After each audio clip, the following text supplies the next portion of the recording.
ছেলে মেয়ের জন্য দুর্গাপুজোর শপিং করতে গিয়েছিলাম। আর আমরা শপিং করেছি ভারুচের জুডিও থেকে। তোমরা সবাই জানো আমরা গুজরাট থাকি, তো গুজরাটের যে ভারুচ শহর সেখানে আমরা গিয়েছিলাম শপিং করার জন্য, আর তার সাথে সাথে একটু ঘুরতেও গিয়েছিলাম।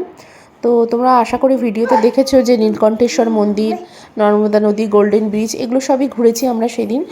আস্তে আস্তে সমস্ত ভিডিও তোমাদের সাথে শেয়ার করব। আর এখন যখন আমি ভয়েস ওভার দিচ্ছি তখন আমার ছেলে পাশ থেকে কথা বলছে, তাই একটু শুনতে হয়তো তোমাদের অসুবিধা হচ্ছে। তো দেখো এই জামাগুলো কিন্তু পিহুর বাবা, পিহুর মামা দাদু আর পিহুর মাসিমণি কিনে দিয়েছে।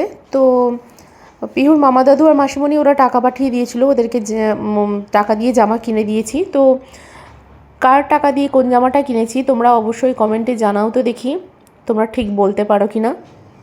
তো আর জামাগুলো কেমন হয়েছে অবশ্যই কিন্তু জানিও। এরপর ঈশানের জন্য কি কিনেছি সেগুলোও তোমাদের সাথে শেয়ার করব। আর এই যে পিহুর কুর্তিটা দেখছো, পিহুর এই কুর্তির মতো সেম টু সেম আমিও একটা কুর্তি নিয়েছি। তো যেদিন দুজনে একসাথে পরবো সেই দিনের ভিডিওটাও তোমাদের সাথে অবশ্যই শেয়ার করব। তো চলো আজকের মতো টাটা, বাই বাই।